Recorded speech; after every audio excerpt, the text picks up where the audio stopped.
What's going on, everybody? Derek from Delta Wilderness Survival here. Now today we're going to be talking about a plant called yucca. It looks like your common household plant, but it grows out in the woods wild. So when I show it to you, you're going to think it's a house plant, but it's not a house plant. But we're going to talk about a survival use for it, and we're also going to talk about some medicinal uses for it and some home remedies. So stay tuned. Okay, now this is yucca. Now, the story goes is I was cutting my grass. I had a couple of these in my yard when I first bought this place, and I was cutting the grass, and these things are so strong, man. You can't even break it. But I ran over it with my lawnmower thinking that I'd just level it off and be done with it. Well, it just spun around like this in the blades and didn't even cut them. And I was like, well, let me look those up, see if I can find out what it is, and found out it's called yucca. So I'm going to tell you what these things are. Now, inside of here, there's these tiny little threads in there. You can almost see them.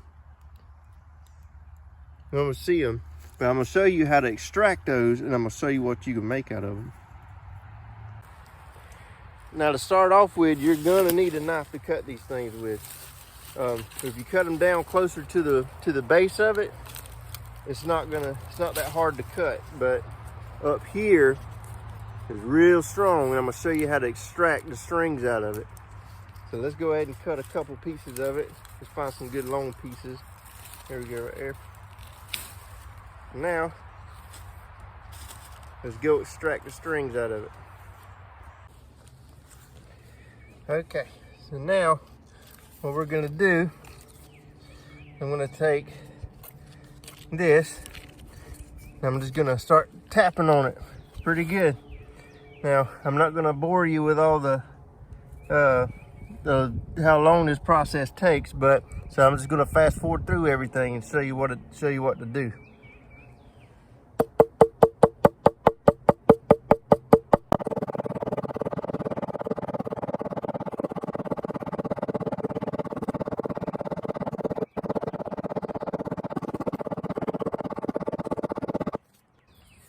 Okay, so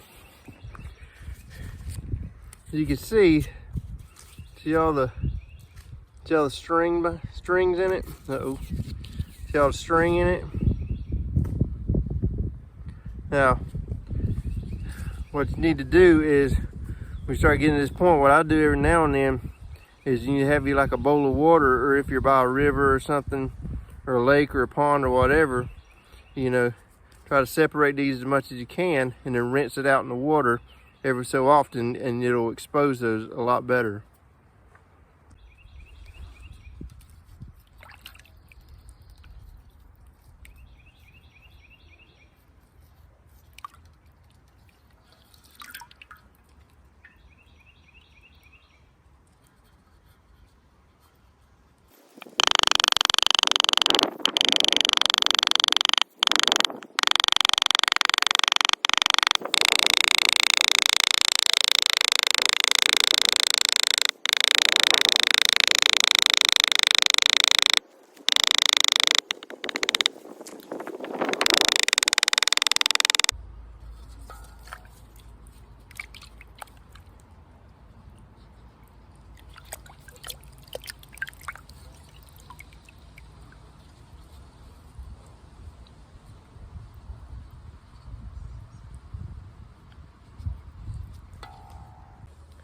Okay, so now it's the final result. You're going to want to get it as clean as possible.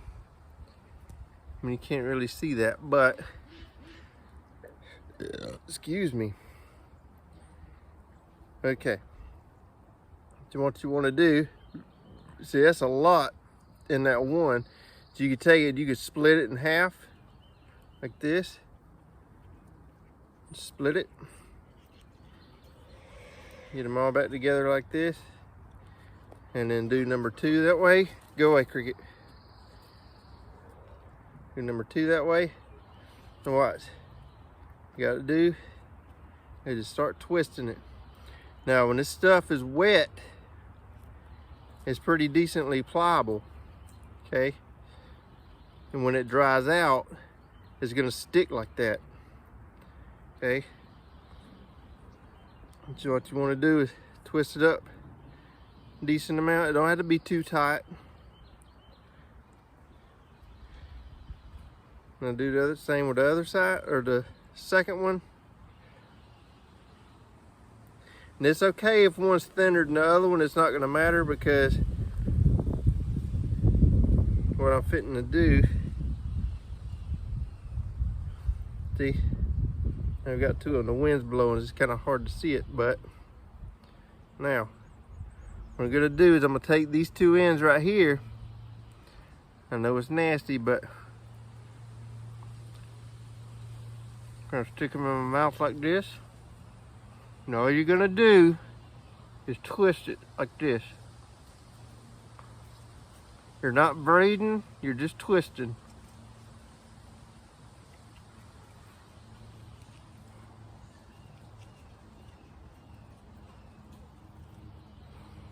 If you want to make it kind of tight, make it tight as possible. That way, to give you a better hold when it dries out.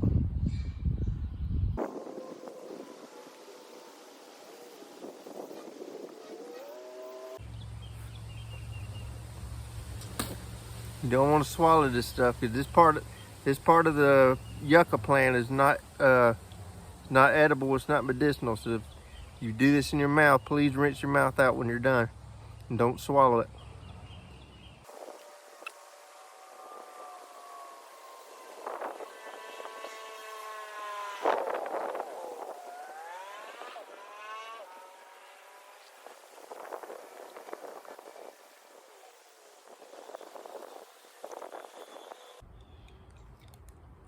Okay, look, I got it held tight. I'm gonna let go. It doesn't give or anything. Now I did this tight. Now see how long that is. Now I stopped like right here. It started running out of string, but when this dries, when this piece dries, it will be tough, or to be see, I mean, it's already tough, but when it dries, it's gonna stay like this. Okay, so this is how you make yucca string. Now when you do if you want to add more to it, see how this end's open like this? You could take some more and just kind of put on there to it like this. Just kind of hold it together and just keep weaving. That's all you got to do. Okay, and now make sure this is what I do. Now when this is still wet, I'll take something, I'll sit it on this end, or sit something on this side, and I'll sit something else on this side until it dries. And then when it dries, you can pick it up, and it's strong as crap. So anyway, that's how you make yucca string. Now we're fitting to move on to the medicinal side of it. Okay, so here's some things that might be beneficial, or could be beneficial and are beneficial to the yucca plant, or to yourself from the yucca plant. Now, the root of a non-flowering yucca plant, I'll show you what a flowered one looks like in a minute. Now it says the root of a non-flowering plant is used to make medicine. Yucca is used for osteoarthritis, high blood pressure, migraine headaches, inflammation of the intestine or colitis, high cholesterol, stomach disorder, diabetes, poor circulation, and liver and gallbladder disorders. Now, I'm not 100% sure how to make any of this stuff. You might have to do some research about how to do it. And so if you find out, let me know, or I'll probably do my own research. It don't matter, whichever way. Now, it says the resveratrol found in yucca is said to relieve high blood pressure, help prevent blood clots, and lower LDL cholesterol. Yucca also has high levels of saponins that act as a natural foaming agent that can be used in the making of soaps, shampoos, and even toothpaste. Now, some of the side effects of using this stuff are upset stomach, bitter taste, nausea, vomiting, and loose stools in high dosage. Now, like I said, you had to use this stuff at your own risk. You know, push come to shove, if I had to use it, I'd use it. But, you know, I'm gonna find other means, you know, to, as far as food goes, you know. But now it says yucca has an anti-inflammatory property that helps soothe pain. Some research suggests that those at high risk of arthritis could potentially prevent its onset by taking yucca.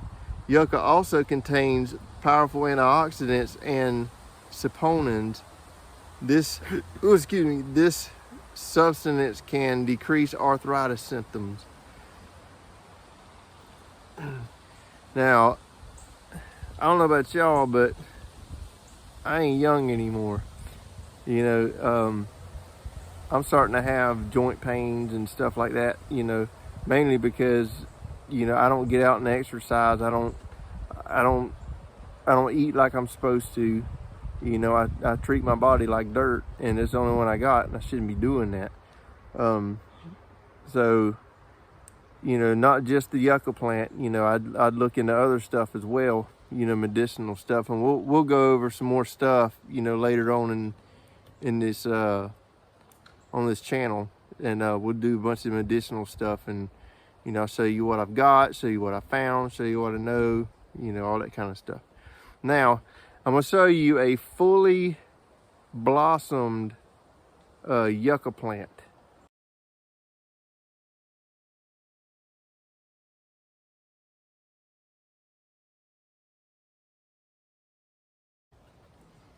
It's pretty big, ain't it?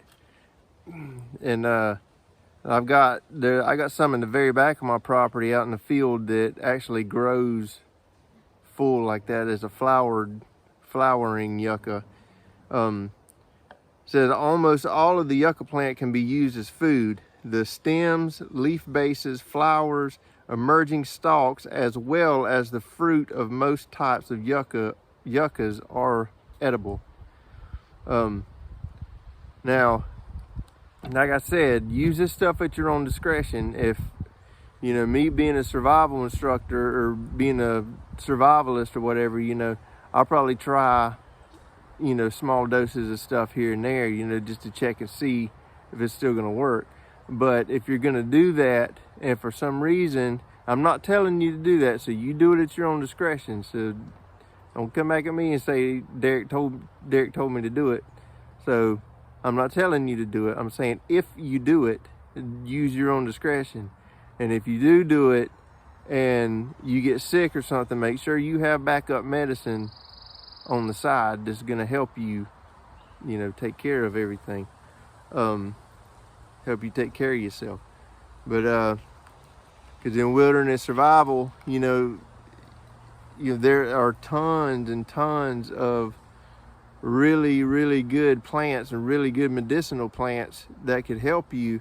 And there's also, most of the plants that are medicinal have a poisonous look-alike, and they have just one or two little tiny little differences to them. You know, like one to have little tiny thorns on it, or the leaves will be like a rougher kind of thing. And you know, and if you're in a hurry or something and you don't pay attention to that, you can grab the wrong kind. Now most of the time, about 9 out of 10 times, if there is a poisonous plant around, if you take a poisonous plant or something, there's 9 out of 10 times going to be a plant somewhere around there that grows to counteract that. I don't know why. I guess that's the way the good Lord did it, or decided he wanted to do it. So, you know, there's always 9 out of 10 times, like I said, a plant around there is going to counteract the poison from it, or whatever whatever you take that you shouldn't have took. So if you eat something and you're like, oh crap, I took it, it was over here, you need to go back over there and look around and find something that kind of looks the same, or if not, research it and see if what's usually around them to counteract that stuff. Because I don't know about you, but I've taken a lot of medication in my life for different things, and the side effects for them things are just ridiculous, man. I mean, they're worse than the symptoms are worse than, or the side effects are worse than what you're taking the drug for. So I take my chances on getting sick for taking taking the wrong plant or something. That's just my opinion. But anyways, I hope you found this video informative. Don't forget to like and subscribe, and I love you. And comment below what you think about it, and if you have any questions, or if you may know something about yucca plants that I don't, and if you do, let me know, please. I love you, and I'll see you next time.